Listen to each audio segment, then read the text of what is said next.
এই সে ঘন শ্যাম,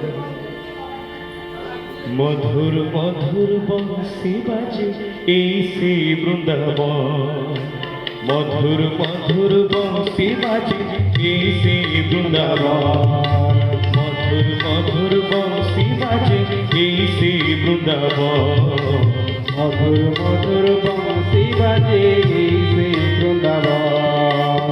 এই তো সে,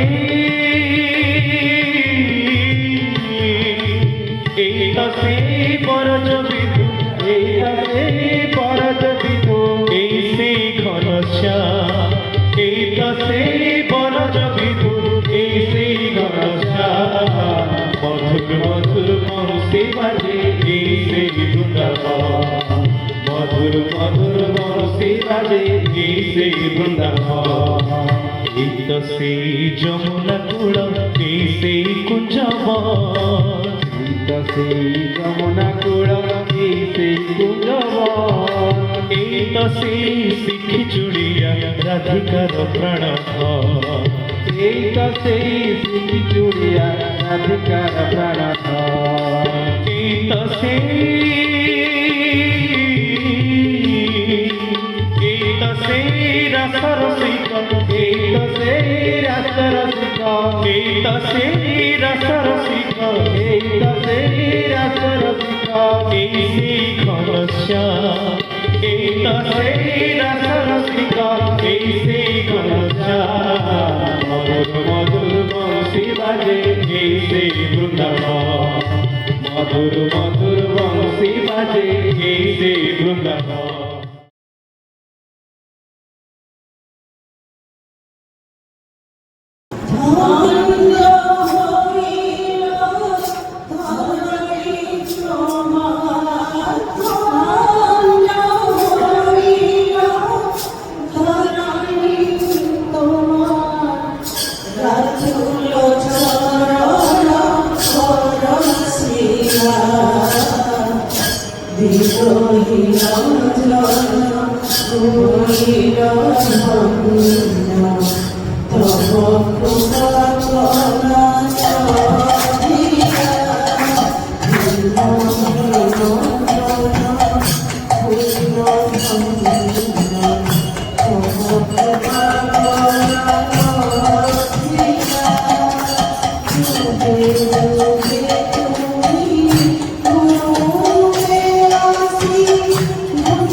शिष्य उपयुक्त अवस्था न आसवा पर्यंत गुरु और शिष्य उभय को समय अवस्था प्रतीक्षा करने को पड़े कारण चित्तक्षेत्र प्रस्तुत नथिले गुरु कृपा कर बीज मंत्र देले विपरीत फल प्रदान करे।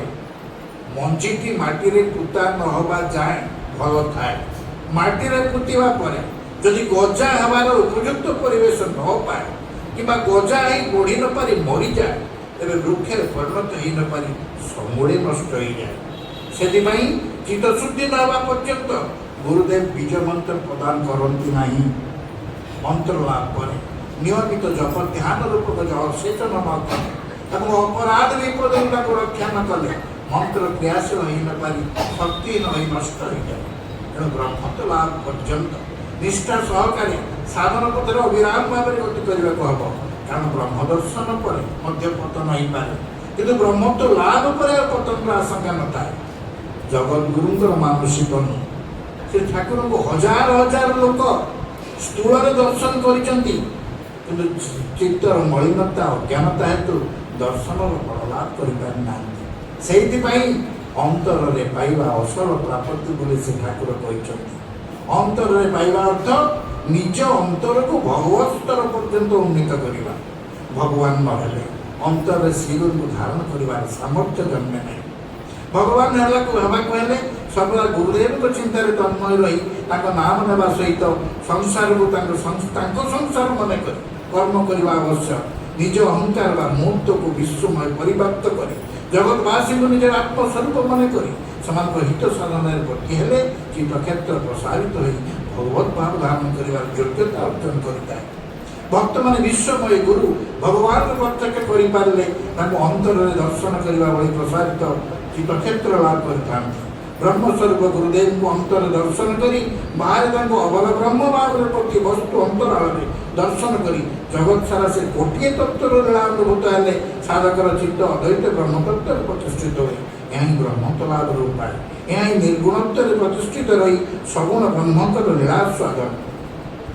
ଶ୍ରୀ ଠାକୁରଙ୍କୁ ଭଲ ପାଇଲେ ସହଜରେ ତାଙ୍କ ଶିଷ୍ୟ ଭକ୍ତମାନେ ଏହି ଅବସ୍ଥା ପ୍ରାପ୍ତ ହୋଇପାରିବେ। ଶ୍ରୀ ଠାକୁର ମଧ୍ୟ କହିଛନ୍ତି ସଗୁଣ ବ୍ରହ୍ମଙ୍କର ଦୃଷ୍ଟା ହେଲେ ନିର୍ଗୁଣତ୍ୱ ବାକି ରହିବନି। ସେ ଠାକୁର ସଗୁଣ ନିର୍ଗୁଣ ଉଭୟ ତତ୍ତ୍ୱରେ ଅଧିଷ୍ଠିତ। ସେ ଭିତରେ ନିର୍ଗୁଣ ତତ୍ତ୍ୱରେ ବିରାଜିତ ରହି ସଗୁଣ ଭାବରେ ଶିଷ୍ୟ ଭକ୍ତମାନଙ୍କର ସେବା ପୂଜା ଗ୍ରହଣ କରି ସେମାନଙ୍କୁ ସ୍ୱସ୍ୱରୂପରେ ପ୍ରତିଷ୍ଠିତ କରିବା ପାଇଁ ଆଦେଶ ଉପଦେଶ ମାଧ୍ୟମରେ ଅଧିକାର ଅନୁଯାୟୀ ବିଭିନ୍ନ ସାଧନ ପଥରେ ପରିଚାଳିତ କରୁଛନ୍ତି। ଭକ୍ତି ପଥରେ ଜ୍ଞାନ ଲାଭ ତାଙ୍କର ସାର୍ବଭୌମ ସାଧନ ପଥ। ସେ କହିଛନ୍ତି ଅନ୍ୟ କୌଣସି ସାଧନ ଭୋଜନ ନ କରି କେବଳ ତାଙ୍କୁ ଭଲ ପାଇଲେ ଭକ୍ତମାନେ ସମସ୍ତ ସାଧନ ଭୋଜନର ଫଳ ଲାଭ କରିପାରିବେ। ଏ କଥାର ସହଜ ଅର୍ଥ ହେଉଛି ତାଙ୍କ ସାଧନ ଭୋଜନର ସମସ୍ତ ଫଳ ତ ସେ ନିଜେ। ତେଣୁ ତାଙ୍କୁ ଭଲ ପାଇଲେ ଭକ୍ତମାନେ ତାଙ୍କୁ ଅନ୍ତରେ ଲାଭ କରିପାରିବେ। ଏହା ହିଁ ତାଙ୍କର ସହଜ ସାଧନ ପନ୍ଥା। ଥରେ ଦୁଃଖ କରି ସେ ଠାକୁର କହିଥିଲେ ଏତେ ସହଜ ସାଧନ ପନ୍ଥା ନ ଦର୍ଶେଇ ମୁଁ ଯଦି ଶନିବାର ଅମାବାସ୍ୟା ଗାଢ଼ ଅନ୍ଧକାର ରଜନୀରେ ଗୋଡ଼ ଉପରକୁ ମୁଣ୍ଡ ତଳକୁ କରି କଠିନ ସାଧନା ନିର୍ଦ୍ଦେଶ କରିବାକୁ ନିର୍ଦ୍ଦେଶ ଦେଇଥାନ୍ତି, ତେବେ ମୋତେ ବଡ଼ ଶକ୍ତିଶାଳୀ ଗୁରୁ ମହାପୁରୁଷ ଭାବରେ ଲୋକମାନେ ଭୟ ଭକ୍ତି ଓ ଶ୍ରଦ୍ଧା କରିଥାନ୍ତି। କିନ୍ତୁ ଆଉ ଟିକେ ଗଭୀର ଭାବରେ ଚିନ୍ତା କଲେ ଉପରୋକ୍ତ କଠୋର ସାଧନା ଠାରୁ ପ୍ରେମ ବା ଭଲ ପାଇବାର ସାଧନା କିଛି କମ୍ କଠିନ ନୁହେଁ। କାରଣ ଭଗବାନଙ୍କୁ ଭଲ ପାଇବା ବାଟରେ ମାୟା ଶକ୍ତି ସର୍ବଦା ଜଗି ରହିଛି। ତାଙ୍କ ସଂଘ ଆଶ୍ରମର ସ୍ଥୂଳ କର୍ମ ସାଧନ କେତେକ କ୍ଷେତ୍ରରେ ସହଜରେ ସମ୍ଭବ ହୋଇପାରେ, କିନ୍ତୁ ଅନ୍ତର ସାଧନା ବା ଅନ୍ତରରେ ତାଙ୍କ ପାଇଁ ବ୍ୟାକୁଳ ହେବା ଅତି କଠିନ। କେଉଁ ମୁହୂର୍ତ୍ତରେ ତାଙ୍କ ପାଇଁ ଲୁହ ଝରି ଆସିଲେ ପୁଣି ପର ମୁହୂର୍ତ୍ତରେ ସଂସାର ଚିନ୍ତା ମନକୁ ଆସିଯାଏ। ଅର୍ଥାତ୍ ସହଜ ଭଲ ପାଇବା ସହଜରେ ସ୍ଥାୟୀ ହୋଇ ରହିପାରେ ନାହିଁ। ବିରୋଧୀ ପଥ ବଡ଼ ଖସଡ଼ା, ପ୍ରତି ମୁହୂର୍ତ୍ତରେ ପାଦ ପଛକୁ ଖସିଯାଏ।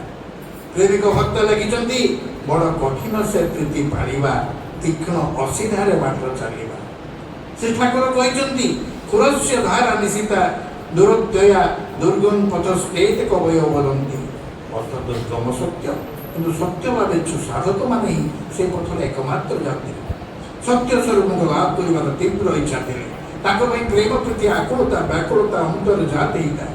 এই দুর্লভ বস্তুগুড়িক কেবল গুরু কৃপা বা ভগবত কৃপার লাভ হয়ে কৃপা আকর্ষণ করিবার একমাত্র সূত্র নামর নিরবচ্ছিন্ন জপ। শ্রী ঠাকুর କହିଛନ୍ତି নাম জপর বিশেষ ফল ହେଉଛି ভগবত প্রেম লাভ।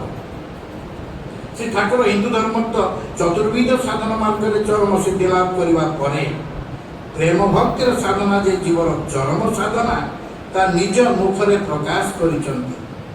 ଆଉ ମଧ୍ୟ ନିଜକୁ ପ୍ରେମୀ ଗୁରୁ ଭାବରେ ସେ ପରିଚୟ ଦେଇଛନ୍ତି। ଯାହା ଆଜି ଆମେ ପ୍ରେମିକ ଗୁରୁଙ୍କ ବିଗ୍ରହରେ ସେ ଆଜି ଆମ ନାମ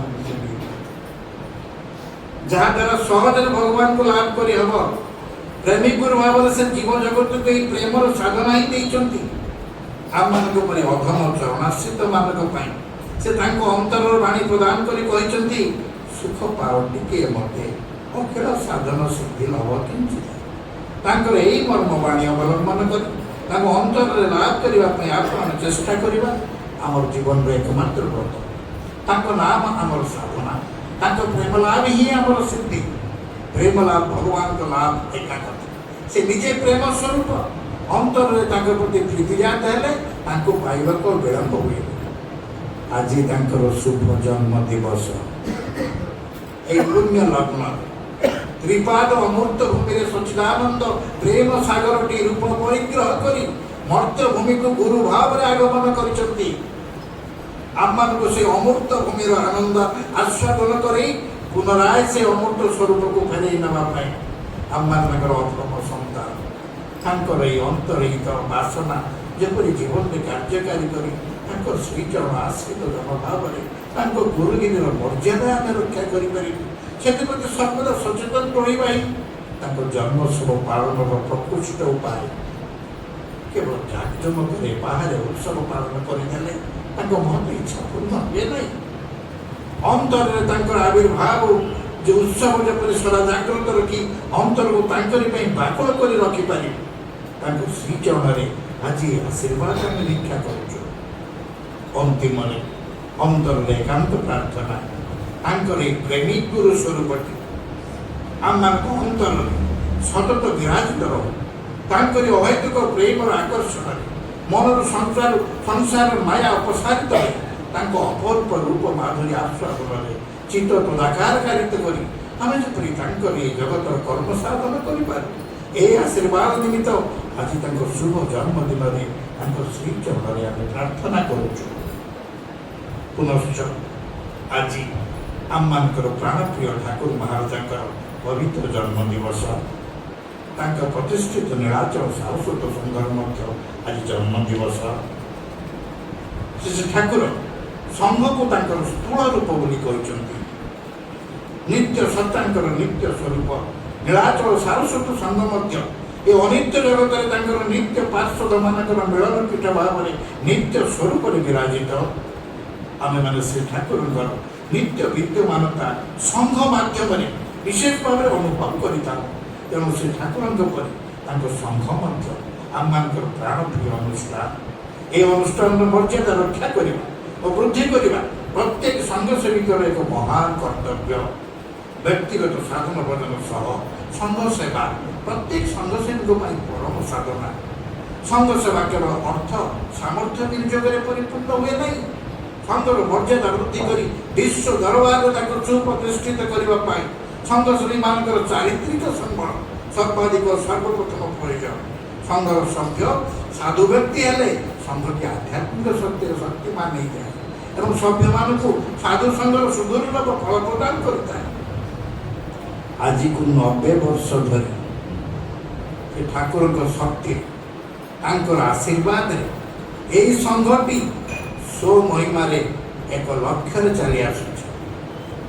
ଆମମାନେ ଏହା ରୌପ୍ୟ ଜୟନ୍ତୀ, ସୁବର୍ଣ୍ଣ ଜୟନ୍ତୀ, ହୀରକ ଜୟନ୍ତୀ ମାନ ପ୍ରାଣର ଉଲ୍ଲାସରେ ପାଳନ କରି ଆଜି ପଦ୍ମରାଗ ଜୟନ୍ତୀ ପାଳନ କରିବାକୁ ଶ୍ରୀ ଠାକୁରଙ୍କର ଅସୀମ କରୁଣା ବନ୍ଧୁ ସକ୍ଷମ ହୋଇପାରୁ। ବାହାର ଉତ୍ସବ ପାଳନରେ ଯେତେ ଉଦାରତା ଆମ ମନରେ ଜାତ ହେଇଛି, ତାଠୁ ଅନ୍ତର ସାଧନାରେ ଅଧିକ ଉଦ୍ୟମଶୀଳ ହେଲେ ସଂଘର ମାନଦଣ୍ଡ ଉନ୍ନତରୁ ଉନ୍ନତତର ହୋଇ ଠାକୁରଙ୍କୁ ଆକର୍ଷଣ କରିପାରିବ। ଯେତେବେଳେ ତାଙ୍କ ପାଇଁ ସମସ୍ତଙ୍କ ପ୍ରାଣ କାନ୍ଦିବ, ସିଏ ସେତେବେଳେ ସ୍ଥୂଳ ରୂପରେ ସଂଘ ଆସନରେ ବିରାଜିତ ହୋଇ ଆମ ସେବା ଗ୍ରହଣ କରିବେ। ଆଜି ଏହି ପରମ ମଙ୍ଗଳ ମୁହୂର୍ତ୍ତରେ ପରମ କାରୁଣିକ ଶ୍ରୀ ଶ୍ରୀ ଗୁରୁ ମହାରାଜଙ୍କ ଶ୍ରୀଚରଣରେ ଆମର ଏତିକି ପ୍ରାର୍ଥନା, ତାଙ୍କ ଦିବ୍ୟ ପ୍ରେମରୁ କଣିକାଏ ପ୍ରଦାନ କରି ଆମକୁ ନିତ୍ୟ ସେବକ ଭାବରେ ଗଠନ କରି ନିଅନ୍ତି। ସେ ସେବକ ସ୍ୱରୂପରେ ପ୍ରତିଷ୍ଠିତ ହୋଇ ସଂଘ ଆସନରେ ତାଙ୍କୁ ଆବିର୍ଭାବ କରି ଆମେ ସମ୍ମିଳିତ କଣ୍ଠରେ ଗାନ କରିବୁ। ଗୁରୁ ନାରାୟଣ କୃପା କରି ଆସିଛନ୍ତି ଆଜି ଅବତାର। ଦେଖିବାକୁ ସଂଘ ମଧୁର ମହୋତ୍ସବ କୁସୁମ ଆସନେ ପ୍ରିୟ ପରି ରତନ ପ୍ରଦୀପ ହାତେ ଧରି ଧୋଇ ଦିଅ ତାଙ୍କ ଚରଣ ଯୁଗଳ, ଚାମରରେ କର ତନୁ ଶୀତଳ, ଧରି ବନମାଳା ମଣ୍ଡି ଦିଅ ଗଳା, ମଥା ଦିଅ ପଦେ ବ୍ରତ କରି। ଆସିଛନ୍ତି ଆଜି ଅବତାର ଶେଷରେ। ଆଜିର ଏହି ଜନ୍ମଦିନ ଅବସରରେ ଠାକୁରଙ୍କ ଆଦର୍ଶକୁ ରୂପ ଦେବା ପାଇଁ ଯତ୍ନଶୀଳ ହେବାକୁ ଭକ୍ତମାନେ ପ୍ରତିଜ୍ଞାବଦ୍ଧ ହେଲେ ଏହି ଉତ୍ସବ ପାଳନର ସାର୍ଥକ ହୋଇପାରିବ। ଜୟ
ସହିତ ଆନନ୍ଦରେ କଟେଇ ପୁଣି ତମମାନଙ୍କୁ ମୁଁ ଛାଡ଼ି ଯାଉଛି। ମୁଁ ଦୂରକୁ ଗଲେ ସ୍ଥୂଳ ଭାବରେ ଅବଶ୍ୟ ତମମାନେ ମୋତେ ଦେଖିପାରିବନି, କିନ୍ତୁ ତମମାନଙ୍କ ସ୍ମୃତିରେ ମୁଁ ସର୍ବଦା ଉଜ୍ଜଳ ହେଇ ରହିଥିଲି। ସ୍ମୃତି ସାହାଯ୍ୟରେ ମୋର ଚିନ୍ତା କର, ଦେଖିବ ପ୍ରାଣରେ ଅସୀମ ଆନନ୍ଦ ଲାଭ କରିବ। ଠାକୁରଙ୍କ ଭାବରେ ହୃଦୟ ପୂର୍ଣ୍ଣ ହେଇଯିବ। ଗୃହୀ ସନ୍ନ୍ୟାସୀ ସମସ୍ତେ ଏଠି ଏକତ୍ରିତ ହେଇଛ। ସମସ୍ତଙ୍କୁ ଲକ୍ଷ୍ୟ କରି ଆଜି ପ୍ରାଣର କେତେ ଗୁଡ଼ିଏ କଥା ମୁଁ କହିଯାଉଛି। କେବେ ଯଦି କୌଣସି ଦୁଃସମୟ ଉପସ୍ଥିତି ହୁଏ, ମୋ କଥା ଗୁଡ଼ିକ ଟିକେ ଚିନ୍ତା କରି ଦେଖିବ। ନିର୍ବିକଳ୍ପ ସମାଧି ଲାଭ କଲା ପରେ ମୋ ଭିତରେ ଏପରି ଗୋଟାଏ ପ୍ରଶାନ୍ତ ଭାବ ଜାଗିଲା, ସେତେବେଳେ ଜଗତର କୋଳାହଳ ଭିତରକୁ ଆସିବାକୁ ଆଦୌ ଇଚ୍ଛା ହେଉନଥାଏ। ବଣ ଜଙ୍ଗଲରେ ଜନମାନବ ସମ୍ପର୍କ ଶୂନ୍ୟ ସ୍ଥାନରେ ଜୀବନର ଅବଶିଷ୍ଟ ଦିନ କେତୋଟି କଟେଇ ଦେବାକୁ ମନରେ ପ୍ରବଳ ଭାବନା ଖେଳୁଥାଏ। କିନ୍ତୁ ଜଗତଗୁରୁଙ୍କ ଅଭିପ୍ରାୟ ଅନ୍ୟ ପ୍ରକାର। ତେଣୁ ଲୋକହିତ ନିମିତ୍ତ ସେ ମୋତେ ଜନସମାଜକୁ ପଠେଇ ଦେଲେ। ଏହି କାରଣରୁ ତମମାନଙ୍କୁ ଧରି ମୁଁ ଜଡ଼ିତ ହେଇ ରହିଛି। ତମମାନେ କେହି ହେଲେ କାମନା ଶୂନ୍ୟ ହୋଇ ଠାକୁରଙ୍କ ନିକଟକୁ ଆସିନା। ପ୍ରତ୍ୟେକଙ୍କ ଅନ୍ତରରେ କୌଣସି ନା କୌଣସି କାମନା ନିଶ୍ଚୟ ଅଛି। ଠାକୁରଙ୍କ ଆଶ୍ରୟ ନେଲେ ସେ କାମନା ସିଦ୍ଧ ହେବ ବୋଲି ତମମାନେ ମୋର ଆଶ୍ରୟ ନେଇଛ।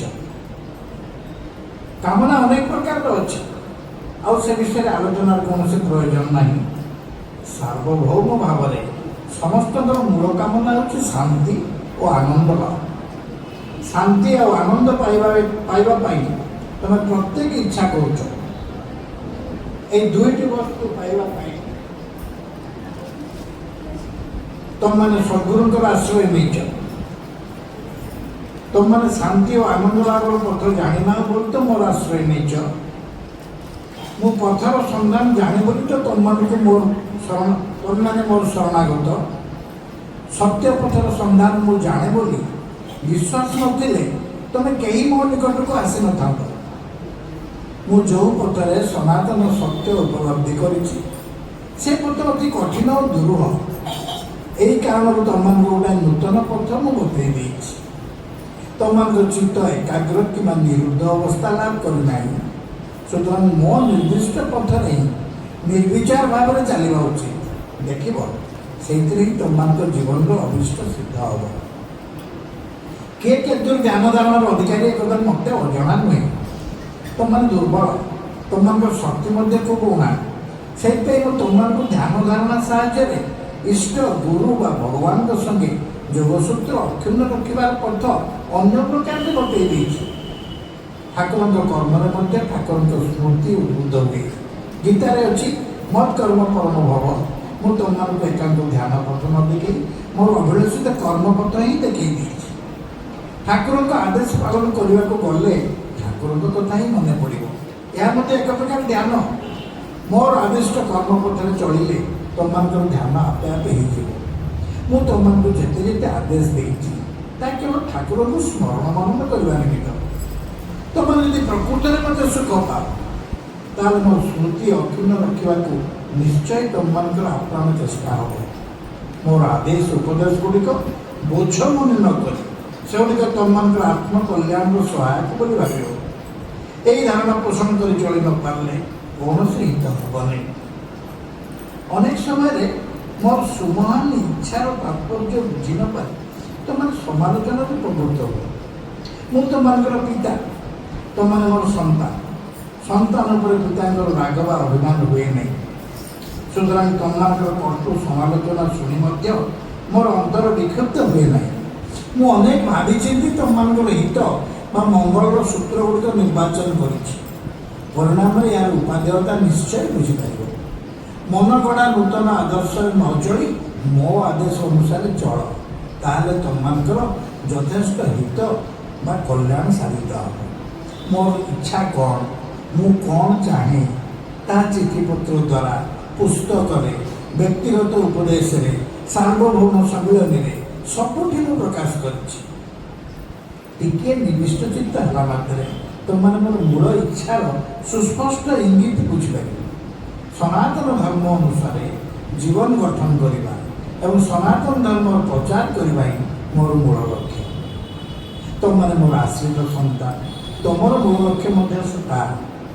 ମୁଁ ଯାହା ଚାହେଁ ତାକୁ ରୂପ ଦେବା ହିଁ ତୁମମାନଙ୍କର ଜୀବନର ଗତ। ମୋର ଇଚ୍ଛା ନେଇ ଦ୍ୱନ୍ଦ୍ୱର କୌଣସି କାରଣ ନାହିଁ।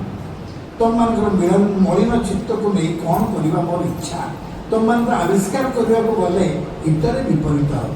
ତେଣୁ ମୁଁ ମୋର ଇଚ୍ଛାକୁ ସୁସ୍ପଷ୍ଟ ଭାବରେ ବ୍ୟକ୍ତ କରିଯାଉଛି। ଠାକୁରଙ୍କ ଆଦର୍ଶ, ଠାକୁରଙ୍କ ଭାବ ଜଗତରେ ପ୍ରଚାର କରିବା ତୁମମାନଙ୍କର ଜୀବନର ଏକମାତ୍ର ଲକ୍ଷ୍ୟ। ସ୍ୱୀୟ ଆଚାର ପ୍ରଭାବରେ ମଧ୍ୟ ଆଦର୍ଶ ବିସ୍ତାର ଲାଭ କରେ, ପୁଣି ପ୍ରଚାର ସାହାଯ୍ୟରେ ମଧ୍ୟ ତାହା ପ୍ରସାରିତ ହୁଏ। ସୁତରାଂ ଉଭୟ ଦିଗ ପ୍ରତି ଦୃଷ୍ଟି ରଖି ତୁମମାନଙ୍କୁ ଚଳିବାକୁ ହେବ। ମଠ ଆଶ୍ରମ ବିଷୟରେ କଳହ, ବିଷୟ ସମ୍ପତ୍ତି ସମ୍ବନ୍ଧରେ ବିବାଦ କରିବା ପାଇଁ ମୁଁ ତୁମମାନଙ୍କୁ କେବେ ହେଲେ କହୁନାହିଁ। ତୁମମାନେ ଠାକୁରଙ୍କ ଭାବରେ ଅନୁପ୍ରାଣିତ ହୁଅ, ଠାକୁରଙ୍କ ଆଦର୍ଶ ପ୍ରଚାର ନିମିତ୍ତ ଦୃଢ଼ ଭାବରେ ଯତ୍ନଶୀଳ ହୁଅ, ତାହେଲେ ଜୀବନରେ ଶାନ୍ତି ପାଇବ, ଜଗତରେ ମଧ୍ୟ ଶାନ୍ତି ବିତରଣ କରିପାରିବ। ଏତିକି ମନେ ରଖିଥିବ, ମୋ ଦୃଷ୍ଟି ନିକଟରେ ତୁମମାନଙ୍କର ଭାବନା ଚିନ୍ତା କିଛି ନୁହେଁ। ଯିଏ ଯେଉଁ କାର୍ଯ୍ୟ ନିମିତ୍ତ ଉପଯୁକ୍ତ ମୁଁ ତାକୁ ସେହିପରି କାର୍ଯ୍ୟ ଦେଇଛି। ତୁମମାନଙ୍କ ନିର୍ବାଚନରେ ଭ୍ରାନ୍ତି ଅଛି, ମୋ ନିର୍ବାଚନରେ ତାହା ନାହିଁ।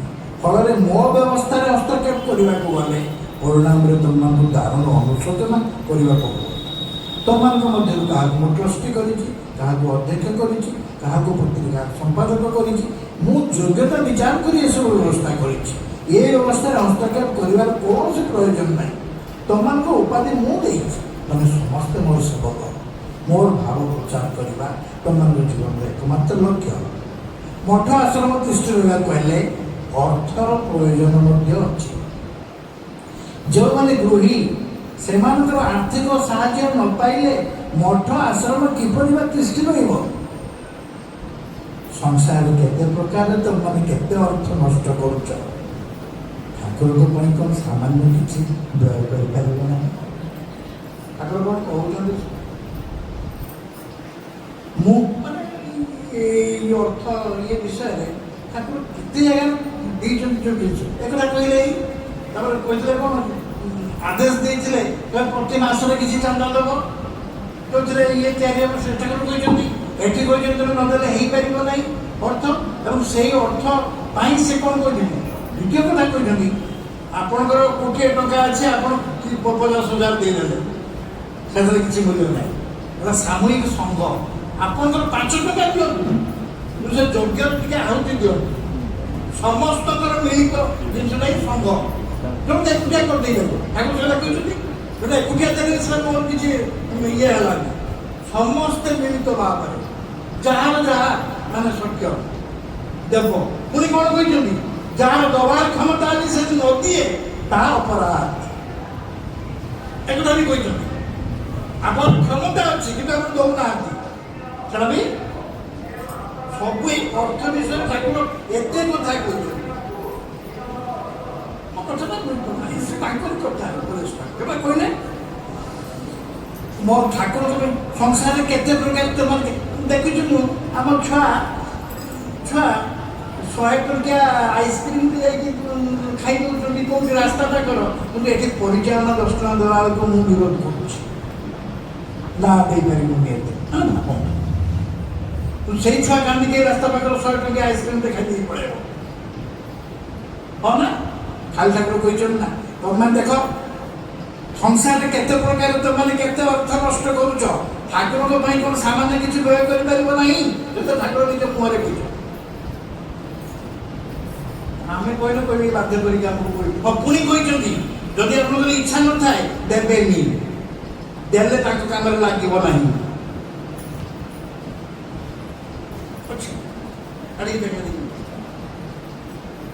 ଇଚ୍ଛା ନଥାଇ ଯାହା ଦିଆଯାଏ ସେଟା ତାଙ୍କ କାମରେ ଲାଗିବନି, ବରଂ ସେଟା ଅନ୍ୟ ଗ୍ରହଣ କରିବେନି। ମୁଁ ଯେ ଜବରଦସ୍ତି ଭାଇ ଆପଣ ଦିଅନ୍ତୁ, ସେ ଗ୍ରହଣ କରିବେ। ଇଚ୍ଛା ଯଦି ନଥିବ ଆପଣ ଏଇଭଳିଆ କହିଲେ, ମୁଁ ତମଠୁ କିଛି ଚାହୁଁନି, ତମମାନଙ୍କ ଜାଣି ମୋ ଜୀବନର ଲକ୍ଷ୍ୟ, ମୁଁ ଉପଲକ୍ଷ୍ୟ ମାତ୍ର। ସାର୍ଥକ ଦୟା ମଧ୍ୟ ଜୀବନରେ କରିବା ଉଚିତ। ମୁଁ ବିଦ୍ୟାଳୟ ପ୍ରତିଷ୍ଠା କରିଛି, ଚିକିତ୍ସାଳୟ ସ୍ଥାପନ କରିଛି, ସବୁ କେବଳ ତମରି ଅର୍ଥ ସାହାଯ୍ୟରେ। ଥରେ ଚିନ୍ତା କରି ଦେଖିଲ ଏଥିରେ କାହାର କଲ୍ୟାଣ ସାଧିତ ହେଉଛି? ତମମାନଙ୍କ ନିକଟରୁ ଅର୍ଥ ସଂଗ୍ରହ କରି ତମମାନଙ୍କ ମଙ୍ଗଳ ଉଦ୍ଦେଶ୍ୟରେ ମୁଁ ତା ବ୍ୟୟ କରୁଛି। ଏଥିରେ ମୋର ସ୍ୱାର୍ଥ କିଛି ନାହିଁ। ଜୀବନର ମୂଳ ଲକ୍ଷ୍ୟ ଆମେ ପ୍ରକୃତରେ ଏଇ ଅର୍ଥଟା ହେଉଛି ସବୁ ଅନର୍ଥର ମୂଳ ନେଇ। ଅର୍ଥଟାକୁ ଆପଣ ଅନର୍ଥ କରିପାରନ୍ତି ବା ଅର୍ଥଟାକୁ ଆପଣ ପରମାର୍ଥ କରିପାରନ୍ତି। ତାଙ୍କ ଉଦ୍ଦେଶ୍ୟରେ ଯଦି ଅର୍ଥ ବିନିଯୋଗ କରିବେ ସେ ଅର୍ଥଟା ହେଇଗଲା ପରମାର୍ଥ। ଯଦି ଅର୍ଥଟା ଅନ୍ୟ କରେ ସେଟା ହେଇଗଲା ଅନର୍ଥ। ମାନେ ଜିନିଷଟା କହୁଛନ୍ତି ସେଇ କଥା। ମାନେ ଠାକୁର ସେ ଯେଉଁ କହିଲେ ଜୀବନର ମୂଳ ଲକ୍ଷ୍ୟ ସାର୍ଥକ ବ୍ୟୟ ମଧ୍ୟ ଜୀବନରେ କରିବା ଉଚିତ। ମୁଁ ଧରନ୍ତୁ ଏଇ ଜନ୍ମୋତ୍ସବ ଆଜି ଆମେ ପାଳନ କରୁଛେ ଠାକୁରଙ୍କର, ଡିପ୍ଲି ଯିବା। ଗତାନୁଗତିକ ପନ୍ଥାରେ ଯାହା ଚାଲିଛି ସେଇଟାକୁ ଛାଡ଼ ବୋଲି ଠାକୁର କହୁଛନ୍ତି। ନୂତନ କର୍ମଧାରାରେ ନୂତନ କର୍ମଧାରା ଠାକୁର ଯାହା ସବୁ କରିଥିଲେ ଏଠି ଉଲ୍ଟା କରିଛନ୍ତି। ନୂଆଚଳ ଶାସ୍ତ୍ର ସଂଘ ପ୍ରତିଷ୍ଠା ଦିନ ସେଠି କହିଥିଲେ ଯେତେ ଚେଷ୍ଟା ଅସୁବିଧା ସତ୍ତ୍ୱେ ଠାକୁର ମୋ ସମ୍ମିଳନୀରେ ଯୋଗ ଦେବ କହିଛନ୍ତି ନା। ଏଠି କହିଛନ୍ତି ଯିବା ଦରକାର ମତେ ଦିଅ, ମୁଁ ଏଇଠି କରୁଛନ୍ତି ତୁମେ ଏଇଠି ଦେଖିବ। ସେଠି ଭକ୍ତମାନେ ଠାକୁରଙ୍କୁ ନିମନ୍ତ୍ରଣ, ଠାକୁର ସେଠି ଭକ୍ତମାନଙ୍କୁ ନିମନ୍ତ୍ରଣ କରନ୍ତି। କୋଉଠି? ସାର୍ବଭୌମର। ଏଠି ଭକ୍ତମାନେ ଠାକୁରଙ୍କୁ ନିମନ୍ତ୍ରଣ କରନ୍ତି। ସେଠି କହିଲେ ଯାଅ ସଂଘ ଗଠନ କର, ଏଠି ସେ ନିଜେ ସଂଘ ଗଠନ କଲେ। ସେଠି ସେ କହିଲେ ମୁଁ ମୋ ଇଚ୍ଛାରେ ମଠ ଆଶ୍ରମ ତିଆରି କରିଛି, କିନ୍ତୁ ଜଗତଗୁରୁଙ୍କ ଇଚ୍ଛାରେ ମୁଁ ନୀଳାଚଳ ଶାସ୍ତ୍ର ସଂଘ ତିଆରି କରିଛି। ଯାଅ ସଂଘ ଗଠନ କର, ଜଣେ ସଭାପତି ସମ୍ପାଦକ ରହିବେ, ଏଠି ସେ ନିଜେ ସଭାପତି ରହିବେ। ମାନେ ମୋ କହିବା କଥା, ଆଜି ଜନ୍ମୋତ୍ସବରେ ଆମେ ଆପଣ ଦେଖନ୍ତୁ ନିୟମ ଅଛି। ଜନ୍ମୋତ୍ସବରେ ଆଉ ଅକ୍ଷୟ ତୃତୀୟାରେ ଆମେ ମଠକୁ ଏବଂ ଗୁରୁଧାମକୁ ଆମେ କିଛି ପ୍ରଣାମୀ ଦବା। ଆମେ ଦଉଛେ, ଆକ୍ଚୁଆଲି ଆମେ ଦେଇପାରୁନାହିଁ ବୋଲିକି ଆମର ପରିଚୟ ପତ୍ରରୁ ନିଆ ହେଇଯାଉଛି। ଯେଉଁ 110 ଟଙ୍କା ଦେଉଛି ଆମେ କେନ୍ଦ୍ର ପଠେଇ ଦେଉଛି ଗୁରୁଧାମକୁ ଆଉ ଇଏ ଠିକ୍ ଅଛି। ସେଟା ଗଲା ଗୁରୁଧାମ ଆଉ ମଠ ବାବଦରେ ଆମେ ଦେଲେ। ଏଇ ଯେଉଁ ଜନ୍ମୋତ୍ସବଟି ଆମର ମୁଖ୍ୟ କେନ୍ଦ୍ର କୋଉଠି? ଆମର ମୁଖ୍ୟ କୋଉଠି? ପୁରୀ ମୁଖ୍ୟ ଇଏ ସେଠି ହଉଛି। ବୁଝିଲ ନାହିଁ? କିଏ ଦେବ ପଇସା? ଆମେ ଦଉଛୁ, ପ୍ରତ୍ୟେକ ସଂଘ ଦଉଛନ୍ତି। ବୁଝିପାରୁଛନ୍ତି ନା? ପ୍ରତ୍ୟେକ ସଂଘ ସେଥିପାଇଁ ଦଉଛନ୍ତି ପ୍ରଣାମୀ। ଆମେ ବି ଦଉଛୁ, ଦେଇଛୁ। ଆମେ ଯୋଉ ଦେଇଛୁ, କିଏ ଦେଇଛୁ? ଆମେ ଦେଇଛୁ ନା? ଆମେ ବିଭିନ୍ନ ହେଡରେ ଦେଇଛୁ ମାସିକିଆ। ଜନ୍ମୋତ୍ସବ ପାଇଁ ଦେଇଛୁ ନା କେତେ ଜଣ ଦେଇଛୁ? ଦେଇଛନ୍ତି କିଏ? ସମ୍ବୋଚନ ଦେଇଛି କିଏ ଦେଇଛି? ଆଗ ଜନ୍ମ ପାଇଁ ସେ ଦେଇଛି। ହଁ ନା ଆମେ ଯାହା ତାଙ୍କୁ ଦେଲେ ଏଟା କାହାର ହେଇଗଲା? ତାଙ୍କର। ଏଟା ଆମର ଆଉ କିଛି ନାହିଁ। ବର୍ତ୍ତମାନ ସେଇ ପାଣ୍ଠିରୁ ଆମେ ଦଉଛେ କେନ୍ଦ୍ରକୁ ଯାହା ଦେଇଛନ୍ତି, ତାଙ୍କରି ପଇସା ଦେଇଛନ୍ତି। ଆମର ଦେଇଦେଲା ପରେ ଆମର ନାହିଁ କିଛି, ଡିପ୍ ହେଇଯିବ। ତେଣୁ ଆମେ ଏଠି ବି ପାଳନ କରୁଛେ, କେନ୍ଦ୍ର ତ ଛାଡ଼ି ଦିଅନ୍ତୁ, ଆମେ ଦେଲେ ଏଠି ବି ଆମେ ପାଳନ କରୁଛୁ। ଆମର ସେମିତି ସିଷ୍ଟମ୍ ନାହିଁ ଦେବାର। ଆମର ଯେମିତି ବାର୍ଷିକ ଉତ୍ସବ ପାଇଁ ଆମେ ଗୋଟେ କରିଦେଉଛୁ ଏତିକି ଦିଅ ବୋଲି, ଜନ୍ମ ଉତ୍ସବ ପାଇଁ ଆମେ ସେମିତି କିଛି ନାହିଁ। ଆମର ପରମ୍ପରା ବି ନାହିଁ କି ଆମେ କରିବି ନା। କିନ୍ତୁ ଆମର କ'ଣ ଦେବା ଉଚିତ ନୁହେଁ? ସେ 5 ଟଙ୍କା ହେଉଛି ଠାକୁରଙ୍କ ଜନ୍ମଦିନରେ ସଂଘ ଏଠି ପାଳିଆ କଥା ଛାଡ଼ି ଦିଅନ୍ତୁ। ଆମର ସଂଘର ତ ଠାକୁରଙ୍କର ବାର୍ଷିକ ଗୋଟେ ଜନ୍ମୋତ୍ସବ ପାଳନ କରାଯିବ, ସେଇଟା ଆମର ନାହିଁ, ସେ ସିଷ୍ଟମ୍ ନାହିଁ। ମୁଁ କହିବା କଥା ଠାକୁର ସେଇ ଜିନିଷ ଉପରେ କହୁଛୁ। ଏତେ ଇଏରେ ତମେ ଅର୍ଥ କରୁଛ, ଖର୍ଚ୍ଚ କରୁଛ, ଏ କରୁଛ, ମୋ ପାଇଁ ତମେ ଏତିକି ଟିକେ ଖର୍ଚ୍ଚ କରିପାରିବନି, ଏ କଥା ସେ କହୁଛୁ।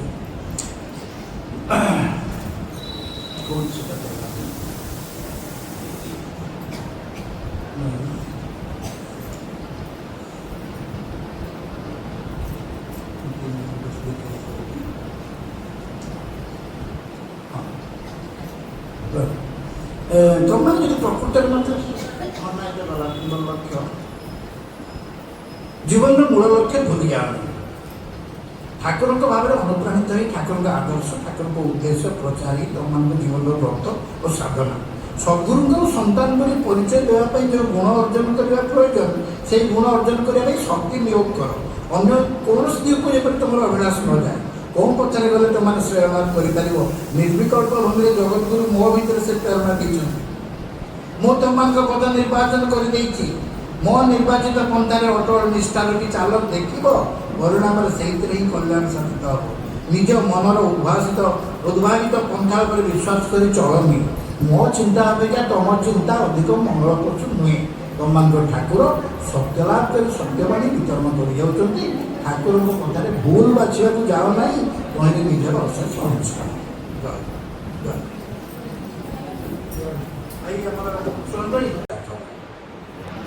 ସପ୍ତାହ ମଧ୍ୟରେ ନିର୍ଦ୍ଦିଷ୍ଟ ଦିବସରେ ସମସ୍ତ ଭାଇ ଏକତ୍ର ମିଳିତ ହୋଇ ଯଥା ବିଧାନରେ ଆରତୀ, ସ୍ତୋତ୍ର ବନ୍ଦନା ଓ ଆର୍ଯ୍ୟ ଦର୍ପଣ ଆଦି ପାଠ କର। ସମସ୍ତେ ମିଳି ମୋ ଭାବଗୁଡ଼ିକୁ ଆଲୋଚନା କର। ଆର୍ଯ୍ୟ ଦର୍ପଣର ତ ମୋରି କଥା ହିଁ ବାହାରେ। ଆଲୋଚନା ଶେଷରେ ପରବର୍ତ୍ତୀ ଅଧିବେଶନ ଯେଉଁ ଭାଇଙ୍କ ଘରେ ହେବାର ସ୍ଥିର ହେବ, ସେ ଅନ୍ୟ ଭାଇମାନଙ୍କୁ ତାଙ୍କ ଘରକୁ ନିମନ୍ତ୍ରଣ କରିବେ। ତମମାନେ ସ୍ୱାଧୀନ ନ ହେବା ପର୍ଯ୍ୟନ୍ତ ପ୍ରତ୍ୟେକ ଭାଇଙ୍କ ଘରେ ଏପରି ଅଧିବେଶନ କରିବାର ଅସୁବିଧା ଯଦି ହେଲା, ଯଦି ଏପରି କରିବା ପାଇଁ ଅସୁବିଧା ହୁଏ, ତେବେ ଯାହାଙ୍କର ସୁବିଧା ଅଛି ସେହିପରି ଜଣକ ଘରେ ପ୍ରତି ସପ୍ତାହରେ ସମସ୍ତେ ମିଳିତ ହେଇପାରନ୍ତି। ଏହାପରେ ପ୍ରତ୍ୟେକ ଭାଇଙ୍କୁ ମାସିକ କିଛି କିଛି ଚାନ୍ଦା ଦେବାକୁ ପଡ଼ିବ। ଏହି ଚାନ୍ଦା ଦ୍ୱାରା ଗୋଟେ ପାଣ୍ଠି ଗଢ଼ି ତା ଦରିଦ୍ର ନାରାୟଣଙ୍କ ସେବାରେ ବ୍ୟୟ କରିବ। ଏପରି କଲେ ତମମାନଙ୍କର ଚିତ୍ତ ଶୁଦ୍ଧି ହେବ। କେବଳ ଧ୍ୟାନ, ଜପ ଓ ସ୍ତୋତ୍ର ବନ୍ଦନା କଲେ ଚିତ୍ତ ଶୁଦ୍ଧି ହୁଏ ନାହିଁ, ସେବା ସାହାଯ୍ୟରେ ମଧ୍ୟ ଚିତ୍ତ ଶୁଦ୍ଧି ହେଇଥାଏ। ସଂଘର ଅଧିବେଶନ ପ୍ରତ୍ୟେକ ରବିବାର ଦିନ କଲେ ସୁବିଧା ହେବ। ସେଦିନ ସଂଘରେ କେବଳ ଧର୍ମାଲୋଚନା କରିବ। ପ୍ରତ୍ୟେକ କାର୍ଯ୍ୟ ପାଇଁ ଭିନ୍ନ ଭିନ୍ନ ସଂଘ ଅଛି। କାହାର ଉଦ୍ଦେଶ୍ୟ ରାଜନୀତି, କାହାର ଉଦ୍ଦେଶ୍ୟ ସମାଜ ସଂସ୍କାର ଇତ୍ୟାଦି। କିନ୍ତୁ ତୁମ ସଂଘର ଉଦ୍ଦେଶ୍ୟ ହେବ କେବଳ ଧର୍ମନୀତି। ଏହି ଭାବରେ ତୁମମାନେ ସଂଘ ଶକ୍ତିର ପ୍ରତିଷ୍ଠା କର। ନିକଟବର୍ତ୍ତୀ ସଂଘ ସମ୍ମିଳନୀକୁ ଯାଇ ସଂଘର କାର୍ଯ୍ୟ ପରିଦର୍ଶନ କରି ସଂଘବଦ୍ଧ ହୁଅ। ଏହାପରେ ମୋର ଦ୍ୱିତୀୟ ଆଦେଶ ହେଉଛି, ତୁମମାନେ ଆଦର୍ଶ ଗୃହସ୍ଥ ଜୀବନଯାପନ କର। ମୋର ଗୃହସ୍ଥ ଭକ୍ତମାନେ ତ ସମସ୍ତଙ୍କ ଠାରୁ ଅଧିକ ଉନ୍ନତି କରିଛନ୍ତି। ଗୃହତ୍ୟାଗୀମାନଙ୍କ ଅପେକ୍ଷା ସେମାନଙ୍କର ଧର୍ମକୁ ଅଧିକ ଭୟ ଥାଏ। ସନ୍ନ୍ୟାସୀମାନଙ୍କ ଭିତରେ ଉଚ୍ଚ ସ୍ତରର ଅଛନ୍ତି ସତ, କିନ୍ତୁ ଅଧିକାଂଶ ତ ତ୍ୟାଗ ବୈରାଗ୍ୟ ନେଇ ସଂସାର ତ୍ୟାଗ କରିନଥାନ୍ତି, ତେଣୁ ଉଚ୍ଚକୁ ଉଠି ପାରନ୍ତି ନାହିଁ। ପ୍ରକୃତ ତ୍ୟାଗୀଙ୍କ ସଂଖ୍ୟା ବହୁତ କମ୍। ଯେଉଁମାନଙ୍କର କିଛି ନାହିଁ ସେମାନେ ତ୍ୟାଗ କ'ଣ କରିବେ? ତ୍ୟାଗୀ ବୁଦ୍ଧଦେବ, ତ୍ୟାଗୀ ଚୈତନ୍ୟଦେବ, ସେମାନଙ୍କର କିଛି ଅଭାବ ନଥିଲା। ତେଣୁ ଯାହାଙ୍କର ଥିବ ସେ ସିନା ତ୍ୟାଗ କରିପାରିବେ। କିନ୍ତୁ ଆମମାନଙ୍କ ଦେଶର ଅଧିକାଂଶ ସନ୍ନ୍ୟାସୀ ବୋଲଉଥିବା ଲୋକ ଖାଇବାକୁ ନ ପାଇ ସଂସାର ଯାତ୍ରା ନିର୍ବାହ କରିବାକୁ ଅକ୍ଷମ ହୋଇ ପେଟ ବିକଳରେ ସଂସାର ତ୍ୟାଗ କରନ୍ତି ଓ ଭିକ୍ଷାବୃତ୍ତି ଅବଲମ୍ବନ କରି ବେଳା ଖାଇ ଗଛ ମୂଳରେ ଭୋକ ଉପାସରେ ପଡ଼ିଥାନ୍ତି।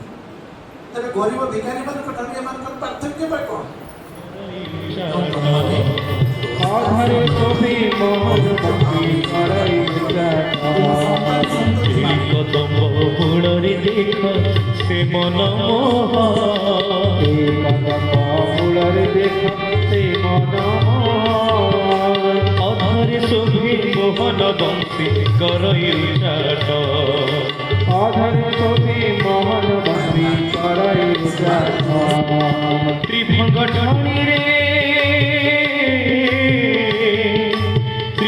ଢାଣିରେ ଉଭା ଆଜି ଭକ୍ତ ପ୍ରାଣନାଥ, ତ୍ରିଭଙ୍ଗ ଠାଣିରେ ଉମାଜି ଭକ୍ତ ପ୍ରାଣ ଗୋପୀ ମାନେ କରୁଛନ୍ତି ତାଙ୍କ ପୁତ ଗୁଣଗାନ, ଗୋପୀ ମାନେ କରୁଛନ୍ତି ତାଙ୍କ ପୁତ ଗୁଣଗାନ। ମଧୁର ମଧୁର ବଂଶୀ ବାଜି ଏଇ ସେ ବୃନ୍ଦାବନ, ମଧୁର ମଧୁର ବଂଶୀ ବାଜେ ସେଇ ବୃନ୍ଦାବନ, মধুর মধুর বংশী বাজে এই সে বৃন্দাবন, মধুর মধুর বংশী বাজে এই শ্রী বৃন্দাবন। এই তো সে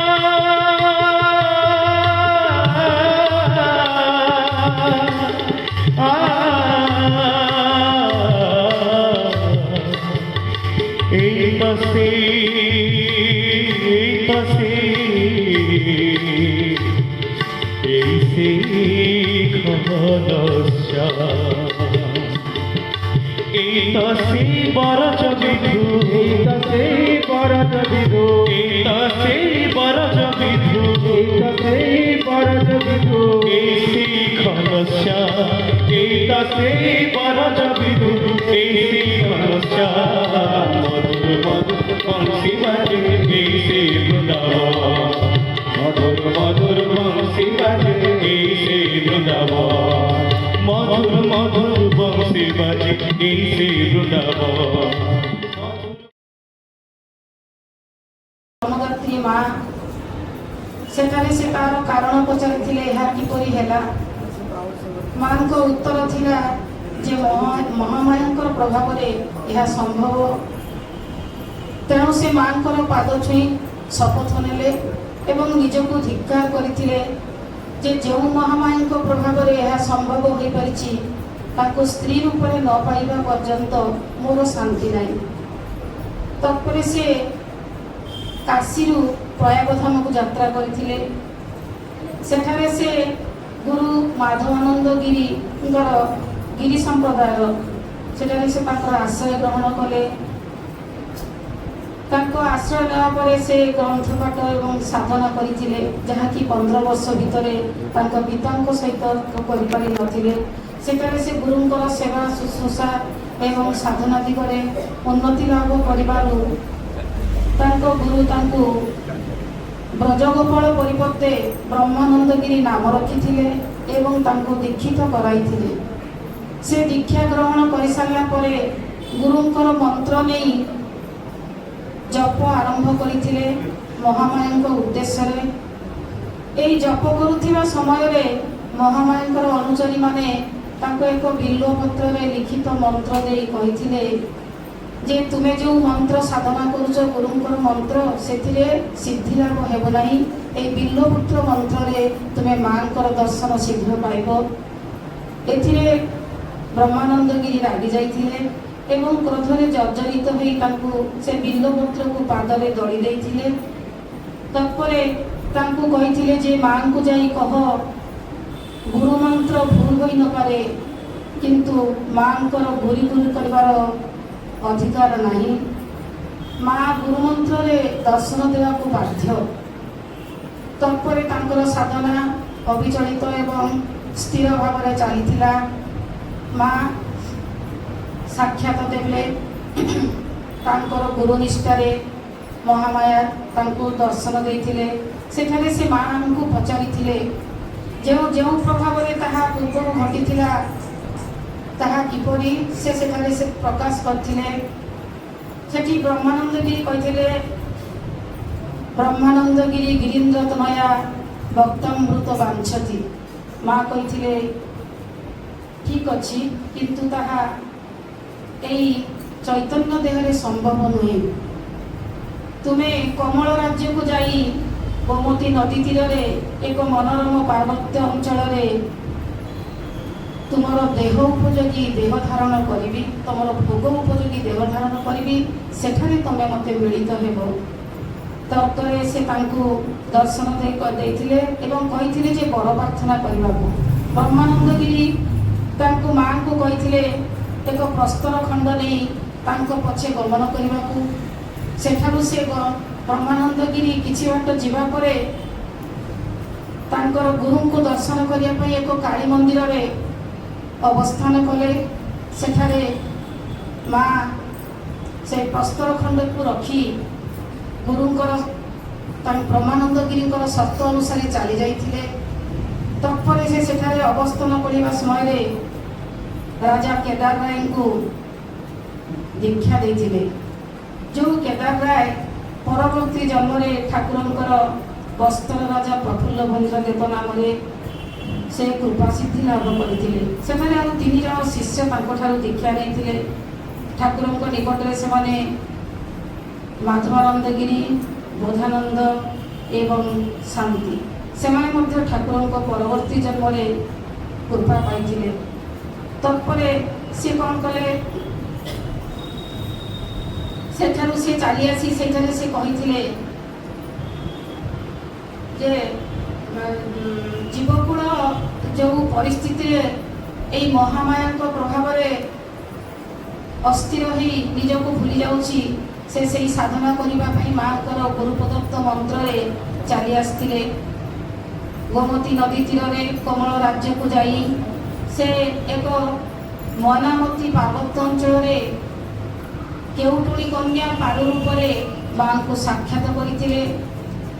ସେଠାରେ ସେ କିଛି ଦିନ ଅବସ୍ଥାନ କରିଥିଲେ। ଲିଖିତ ଅଛି ଯେ ତାଙ୍କର ଏକ ପୁତ୍ର କନ୍ୟା। ତାପରେ ସେ ମାଙ୍କ ସହିତ ଅବସ୍ଥାନ କରିସାରିଲା ପରେ ମା ତାଙ୍କୁ ଗୋଟେ ଗଳ୍ପ କହିଥିଲେ। এই ଗଳ୍ପ ହେଉଛି ଏକ ବ୍ରାହ୍ମଣ ଆଉ ବ୍ରାହ୍ମଣୀ ଏବଂ ତାଙ୍କ ପିଲାମାନେ, ଅର୍ଥାତ୍ ପିଲାମାନେ ହେଉଛନ୍ତି ସେ ସେଠି ତାଙ୍କର ରହସ୍ୟ ବୁଝିପାରିନଥିଲେ। ମାଙ୍କୁ ପ୍ରଶ୍ନ ପଚାରିଥିଲେ ଯେ ବ୍ରାହ୍ମଣ କିଏ? ମା କହିଥିଲେ ସେଇ ବ୍ରାହ୍ମଣ ହେଉଛି ତୁମେ ଆଉ ମୁଁ ହେଉଛି ସେଇ ବ୍ରାହ୍ମଣୀ, ଏବଂ এই ପିଲାମାନେ ହେଉଛନ୍ତି ଆମର ଜୀବଜଗତ ଏବଂ ଜୀବକୁଳ।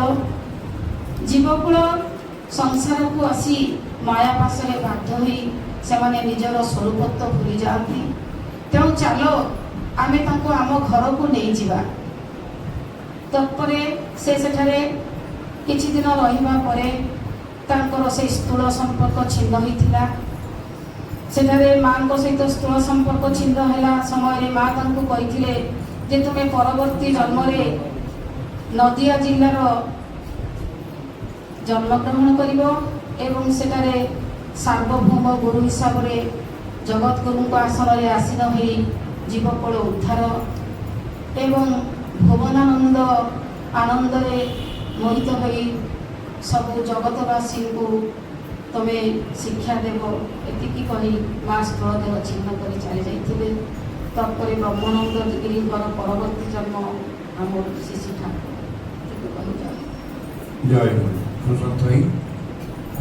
ସେମାନଙ୍କର ଜୀବନ ବୈଶିଷ୍ଟ୍ୟରେ ପରିପୂର୍ଣ୍ଣ, କିନ୍ତୁ ଆମ ଠାକୁରଙ୍କ ଜୀବନ ବୈଶିଷ୍ଟ୍ୟମୟ, ଏକଦମ ସମ୍ପୂର୍ଣ୍ଣ ଜୀବନଟା ତାଙ୍କର ବୈଶିଷ୍ଟ୍ୟମୟ। ଆମେ ଆକ୍ଚୁଆଲି ତାଙ୍କର ବୈଶିଷ୍ଟ୍ୟ ବର୍ଣ୍ଣନା କରିବାଟା ଦୃଷ୍ଟି ବି ସବୁ କରିହେବ ନାହିଁ। ତଥାପି ଯେତିକି ଆମେ ଉପଲବ୍ଧି କରୁଛେ, ଯେତିକି ଆମେ ଜାଣିଛୁ, ଯେଟା ମୋତେ ତାଙ୍କ ବୈଶିଷ୍ଟ୍ୟ ବୋଲି ଲାଗିଛି ମୁଁ ସେଇଟା ପ୍ରକାଶ କରିବା ପାଇଁ ଚେଷ୍ଟା କରିବି। ପ୍ରଥମେ ଅଳତା ସୁନ୍ଦରତମ ଚାରୁଚରଣ। ଠାକୁରଙ୍କ ଚରଣ ତଳଟା ଅଳତା ଭଳିଆ ଲାଲ, ମାନେ ପଦ୍ମ ଭଳିଆ କଲର, ଏମିତି ପ୍ରାୟ ମହାପୁରୁଷଙ୍କ ଦେଖାଯାଏନି। ଏତେ ସୁନ୍ଦର ଲୋକ ଭ୍ରମରେ ପଡ଼ିଯାନ୍ତି, ପ୍ରାୟ ଠାକୁରଙ୍କର ଏଠି ରଙ୍ଗ ଲଗେଇ ଦିଆହେଇଛି। ଏବଂ ତାକୁ ପ୍ରମାଣ କରିବାକୁ ଚେଷ୍ଟା କରିଛନ୍ତି ବି ବିଭିନ୍ନ ସମୟରେ। ତାକୁ ରଙ୍ଗ ଛଡ଼େଇବା ପାଇଁ ମା ଯିଏ ସେବାରେ ରହିଥିଲେ ଛଡ଼େଇଲେ ଠାକୁରଙ୍କ ପାଦରେ କଷ୍ଟ ହେଇଥିଲା, କିନ୍ତୁ ଠାକୁର ଦେଖୁଥିଲେ, ହଁ ତୁ ଦେଖ ଦେଖ ମୋ ରଙ୍ଗ ମୋର ସେ ପ୍ରାକୃତିକ ରଙ୍ଗ କି ଏଇଟା ରଙ୍ଗ ଲାଗିଛି। ଏମିତି ବି ତାଙ୍କର ଏଇଟା ତାଙ୍କର ଗୋଟେ ବୈଶିଷ୍ଟ୍ୟ, ତାଙ୍କ ପାଦର ବୈଶିଷ୍ଟ୍ୟ। ତାଙ୍କ ଶରୀରର ସୌନ୍ଦର୍ଯ୍ୟ ଉପରେ ବହୁତ ବର୍ଣ୍ଣନା ଅଛି। ତାଙ୍କର କୁଞ୍ଚିତ କେଶ, ମସୃଣ କେଶ, ଆଉ ଲଲାଟ, ପ୍ରଶସ୍ତ ଲଲାଟ, ଆୟତ ଚକ୍ଷୁ, କରୁଣାପୂର୍ଣ୍ଣ ଚକ୍ଷୁ ଦୃଷ୍ଟି ତାଙ୍କର। ତ ଚକ୍ଷୁରେ କରୁଣାପୂର୍ଣ୍ଣ ଦୃଷ୍ଟି, କେବେ ସେ ତୀର୍ଯ୍ୟକ ଦୃଷ୍ଟି ଇଏ ସେ ନାହିଁ, କରୁଣାପୂର୍ଣ୍ଣ ଦୃଷ୍ଟି। ଏବଂ ସିଏ ଦୃଷ୍ଟି ଯେତେବେଳେ ନିକ୍ଷେପ କରନ୍ତି ସମସ୍ତେ ଭାବନ୍ତି ସେ ମୋତେ ଅନେଇଛନ୍ତି। ଏଇଟା ଗୋଟେ ତାଙ୍କର ବୈଶିଷ୍ଟ୍ୟ। ସେ ଯାହାକୁ ଅନେଇଲେ ବି, ଯେ ଗୁଣରେ ଯିଏ ବସିଥିଲେ ବି ସେ ଭାବୁଥିଲେ ଠାକୁର ମୋତେ ଦେଖୁଛନ୍ତି। ଏ ପ୍ରକାର ତାଙ୍କର ଦୃଷ୍ଟି। ରକ୍ତପୂର୍ଣ୍ଣ ଅଧର, ଆଉ ଅଧରରୁ ଯେ ଅମୃତ ବର୍ଷା ହୁଏ, ସେ କଣ୍ଠର ସ୍ୱର ଜଳ ଗମ୍ଭୀର ଥିଲା। ଏମିତି ସାଧାରଣ କଣ୍ଠସ୍ୱର, ଜଳ ଗମ୍ଭୀର କଣ୍ଠସ୍ୱର ଥିଲା। ଆଉ ବକ୍ଷ, ପ୍ରଶସ୍ତ ବକ୍ଷ, ଆଜାନୁଲମ୍ବିତ ବାହୁ। ତେଣୁ ସିଏ ବ୍ରହ୍ମକୁଟି ପୁରୁଷ। ଅର୍ଥାତ୍ ଯେତେବେଳେ ସେ ଇଏ ସାଧନା କଲେ, ଆମର ଯୋଗ ସାଧନା କରିକି ଯୋଗତେଜଦୀପ୍ତ ଶରୀର ପାଇଲେ, ତାଙ୍କର ଶରୀରର ଶୋଭା ବହୁ ଗୁଣରେ ବର୍ଦ୍ଧିତ ହେଇଗଲା। ତାମାନେ ପୂର୍ବରୁ ଯେ ଶରୀରର ଶୋଭା ଥିଲା ତାକୁ ବହୁ ଗୁଣରେ ବର୍ଦ୍ଧିତ ହେଇଗଲା। ଏବଂ ଯୋଗ ସାଧନା ପରେ ତାଙ୍କ ପ୍ରତି ବହୁତ ଲୋକ ଆକୃଷ୍ଟ ହେଇଛନ୍ତି, ନାରୀ ପୁରୁଷ ଉଭୟ। ନାରୀ ତ ବହୁତ ଆକୃଷ୍ଟ ହେଇଛନ୍ତି, ଯାହାଦ୍ୱାରା ତାଙ୍କ ଯୋଗ ବିଘ୍ନ ବି ହେଇଥିଲା। ସେ ଯୋଗ ସେ ଛାଡ଼ିକି ପଳେଇ ଯାଇଥିଲେ, ସେଠୁ ଯେ ଯୋଗ ଆଉ କରିପାରିଲେନି, ସେ ତାଙ୍କର ଭଉଣୀ ତାଙ୍କ ଇଏରେ କରୁଥିଲେ, ତାଙ୍କ ଭଉଣୀ ତାଙ୍କ ପ୍ରତି ଆକୃଷ୍ଟ ହେଇଗଲେ। ଏବେ ଏଇ ପ୍ରକାର 2-3ଟା କଥା ଅଛି ଠାକୁରଙ୍କର ପ୍ରତି ଆକୃଷ୍ଟ। ତାଙ୍କର ଶରୀର ବର୍ଣ୍ଣନା ତ କରାଗଲା। ତା ଛଡ଼ା ଠାକୁର ସାଧନା, 4 ଯୁଗର ସାଧନା କରିଥିଲେ। ଏମିତି ମହାପୁରୁଷ ବୀର ଦେଖାଯାଏନି। ତନ୍ତ୍ର, ଜ୍ଞାନ, ଯୋଗ, ପ୍ରେମର ସାଧନା କରିଥିଲେ। 4 ଯୁଗର ସିଦ୍ଧ ହେଇଥିଲେ।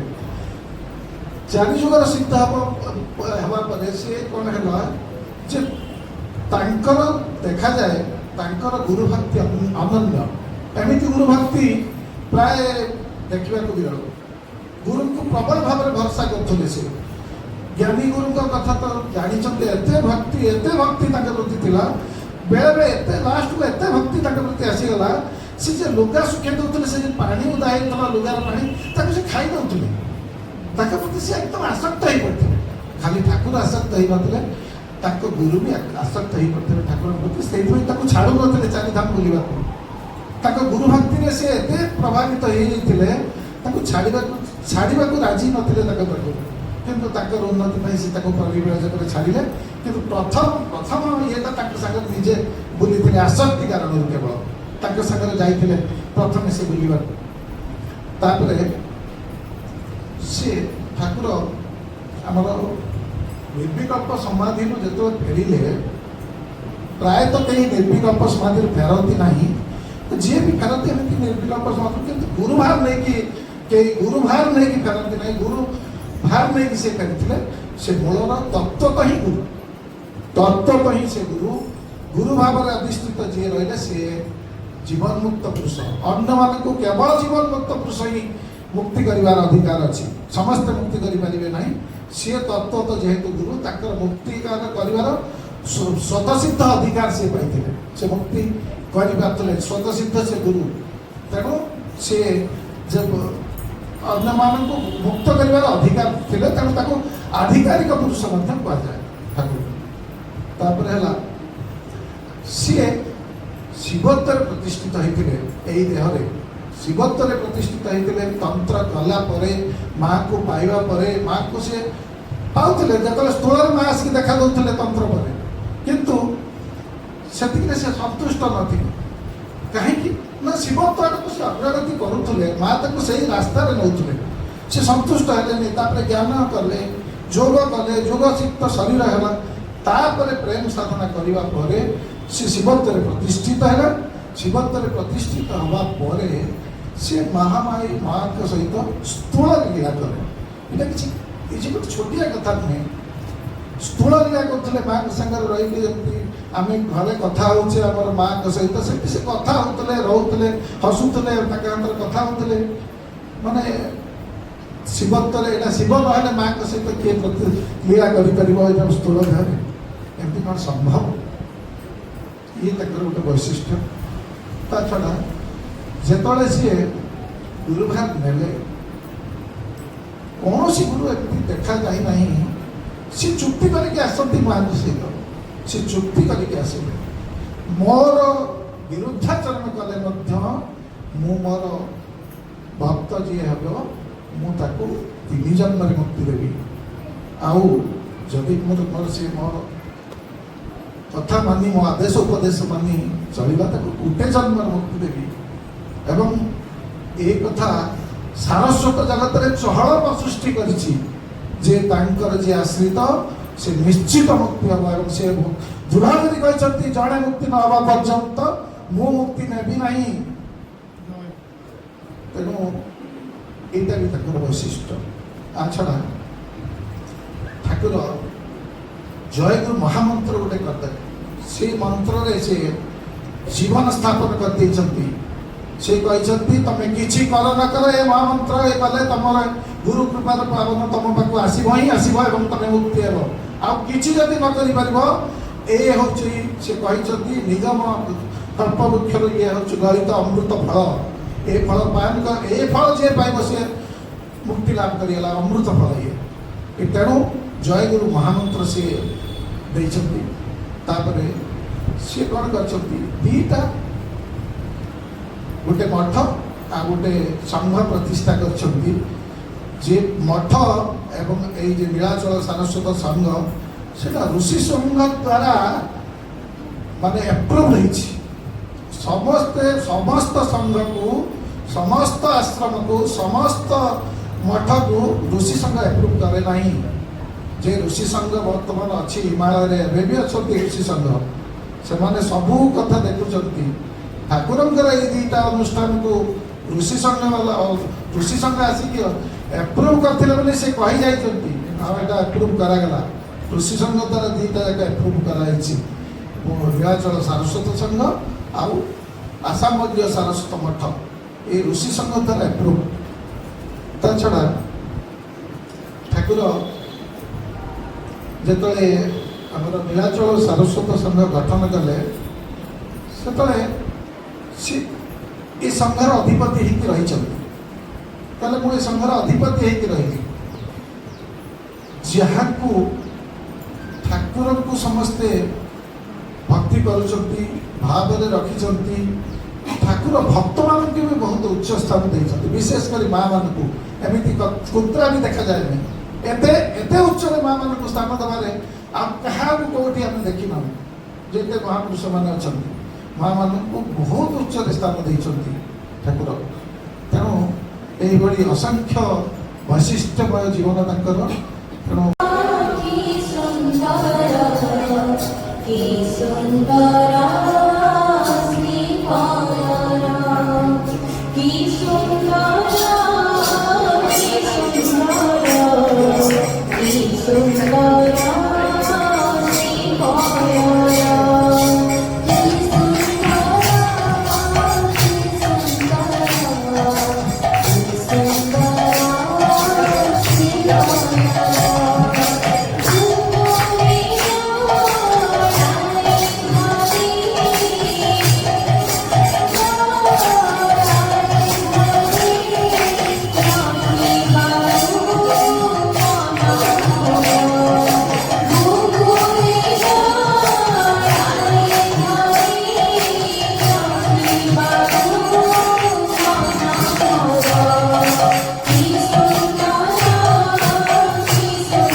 La